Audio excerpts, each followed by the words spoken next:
چه چیزی تو عمق چشاته که من یک نگاه تو رو به یه دنیا نمیدم،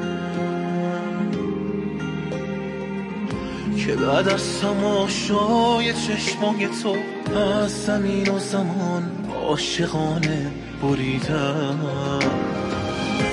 تو با کل رویای من اومدی تا تو 30 سالگی باورم زیر و روشه، که زیباترین خط شعرهای من از تماشای چشم تو هر شب شروع شه. اومدی تا بره فصل دیوونگی، شدی آرامش کل این زندگی. با تو هر ثانیه عاشقانه است برام، آرزوهامو هست کی به جز تو بخوام. اومدی تا بره فصل دیوونگی، شدی آرامش کل این زندگی.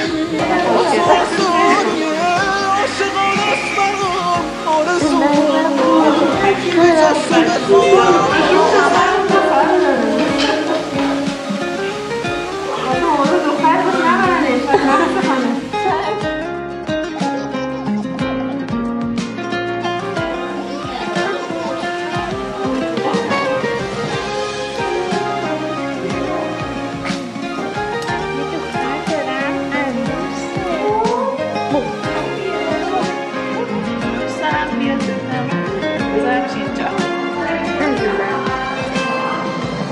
دلم از تماشای چشمای تو یه حسی مثل کار گرفت.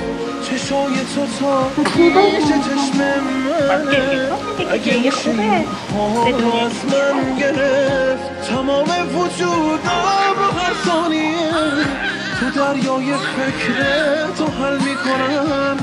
نگاه کن واسه این که تو با منی، چجوری خدا رو بغل میکنم.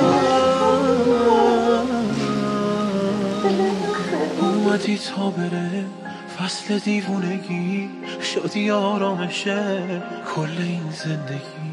با تو هر ثانیه عاشقانه است برام، آرزوهامو از کی به جز تو بخوام.